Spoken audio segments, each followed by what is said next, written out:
बच्चों, आप सबका फिर एक बार स्वागत है टॉपर्स सीरीज की दूसरी क्लास में। तो इस क्लास में हम पढ़ने वाले हैं कक्षा 10 की गणित का अध्याय 1 वास्तविक संख्याएं की प्रश्नावली 1.1 का पार्ट दूसरा। तो चलिए वीडियो शुरू करते हैं। दोस्तों, प्रश्नावली के पहले आइए थोड़ा हम एलसीएम और एचसीएफ के बारे में समझ लेते हैं।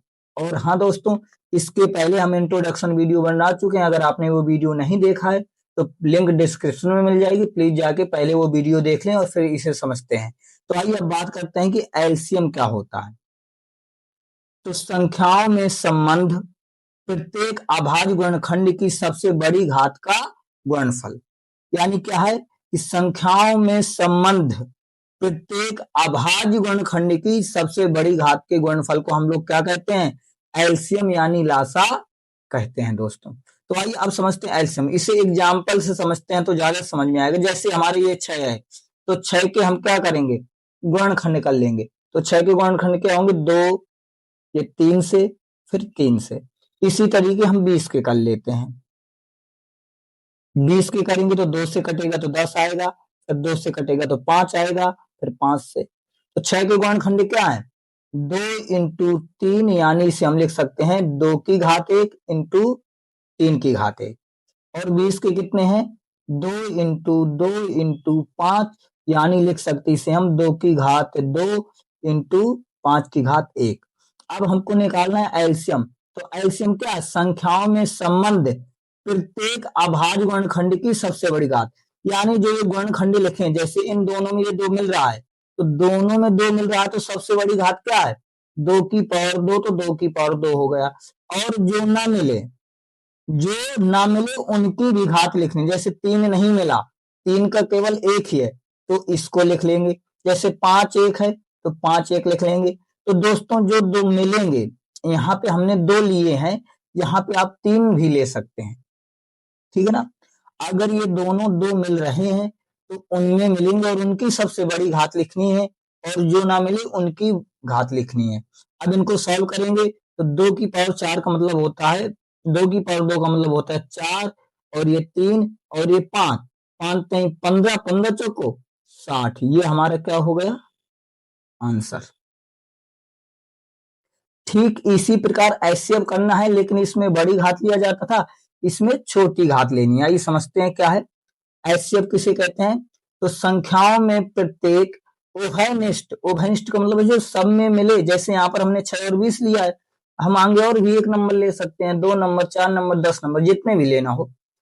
तो ये समझते हैं संख्याओं में प्रत्येक उभयनिष्ठ अभाज्य गुणनखंड की सबसे छोटी घात का गुणनफल। इसे भी एग्जाम्पल समझते हैं। 6 के फैक्टर अभी ऊपर किए हैं, क्या निकल के आए हैं? 2 की पावर 1 और 3 की पावर 1। 20 के अभी ऊपर फैक्टर किए हैं, क्या निकल के आया है? 2 की पावर 2 इंटू 5 की पावर 1। तो अब एचसीएफ क्या होता है? तो इनमें जो उभयनिष्ठ है, उभयनिष्ठ की सबसे छोटी घात क्या लिखा है?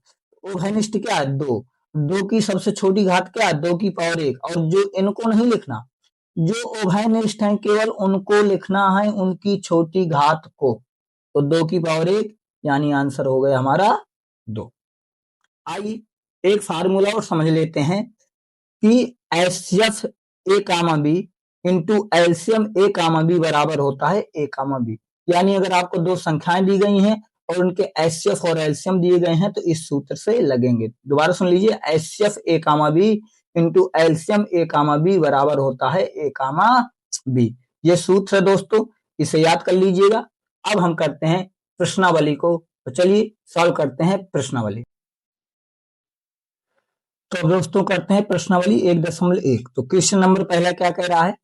निम्नलिखित संख्याओं को अभाज्य गुणनखंडों के गुणनफल के रूप में व्यक्त कीजिए।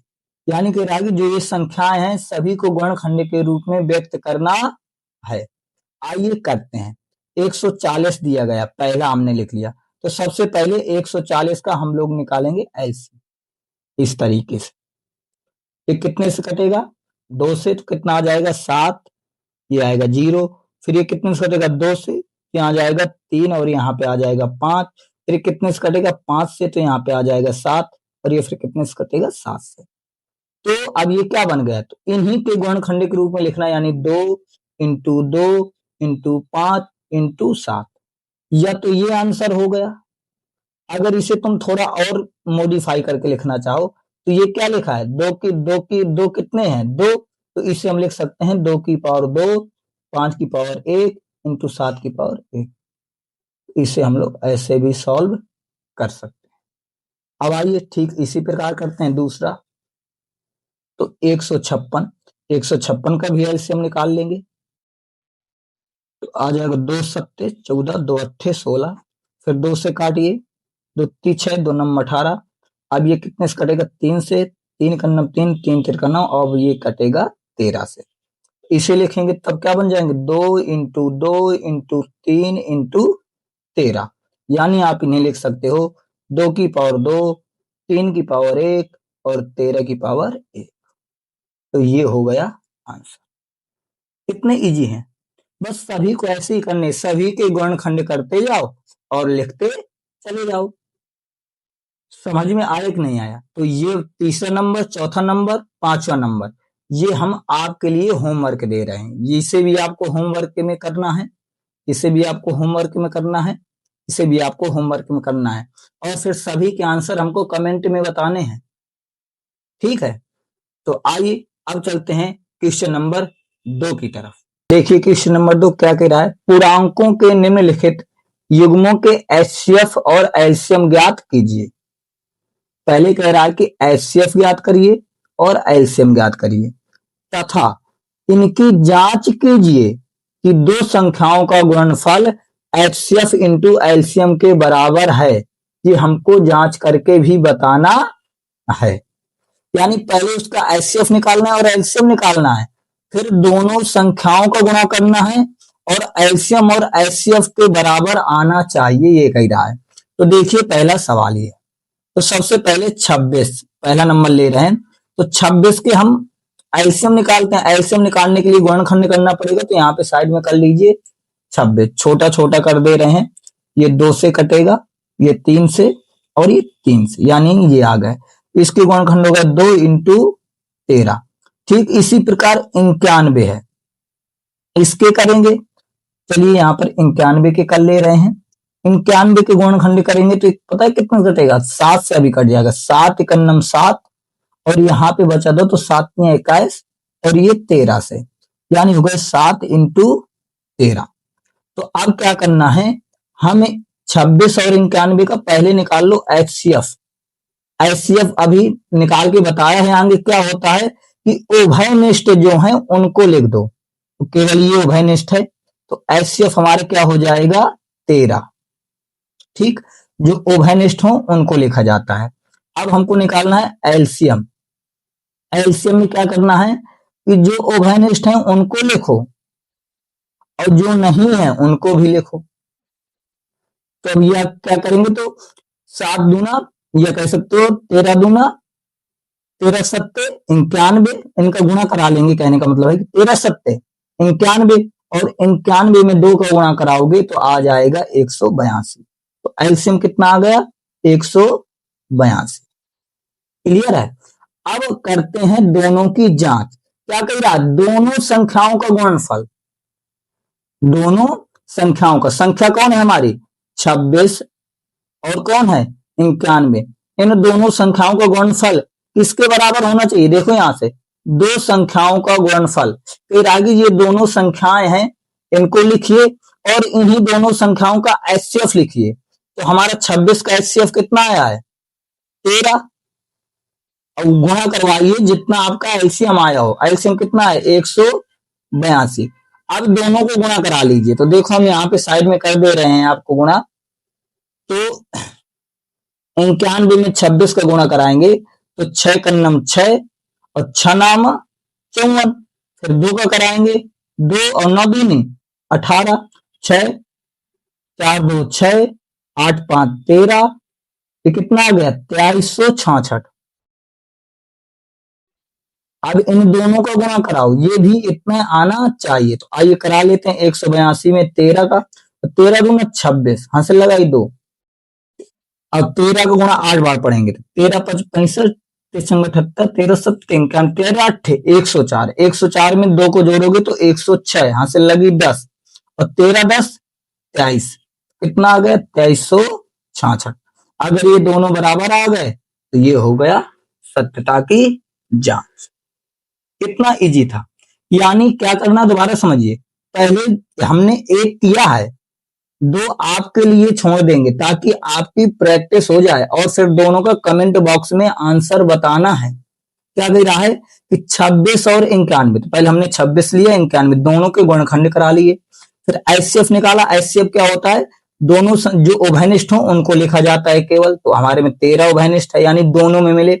एलसीएम क्या होता है, जो मिले उनको लिखो, जो ना मिले उनको लिखो, लिख दिए 182। फिर क्या कह रहा है कि दोनों संख्याओं का गुणनफल यानी दोनों का गुणा कराइए, और फिर दोनों का जो एलसीएम निकल के आया है उनका भी गुणा कराइए, दोनों बराबर आने चाहिए। तो ये दोनों संख्याएं हैं और दोनों के एचसीएफ और एलसीएम है, दोनों क्या आ रहे हैं बराबर। तो ठीक इसी प्रकार आपको ये दूसरा नंबर प्रैक्टिस करनी है आपको, और इस नंबर की भी आपको प्रैक्टिस करनी है। ये दोनों नंबर आपको प्रैक्टिस करने हैं और कमेंट बॉक्स में आपको आंसर बताना है। तो आइए अब चलते हैं सवाल नंबर 3 की तरफ। देखिए सवाल तीसरा क्या कह रहा है, अभाज्य गुणनखंड विधि द्वारा निम्नलिखित पूर्णांकों के एचसीएफ और एलसीएम ज्ञात करो। यानी आपको एलसीएम और एचसीएफ निकालना है, ये आपको सवाल दिए गए हैं। तो आइए पहला नंबर करते हैं। तो सबसे पहले 12, तो सबसे फिर लिख लेंगे 15 और फिर लिख लेंगे 21। सबसे पहला काम है सभी के गुणनखंड करना।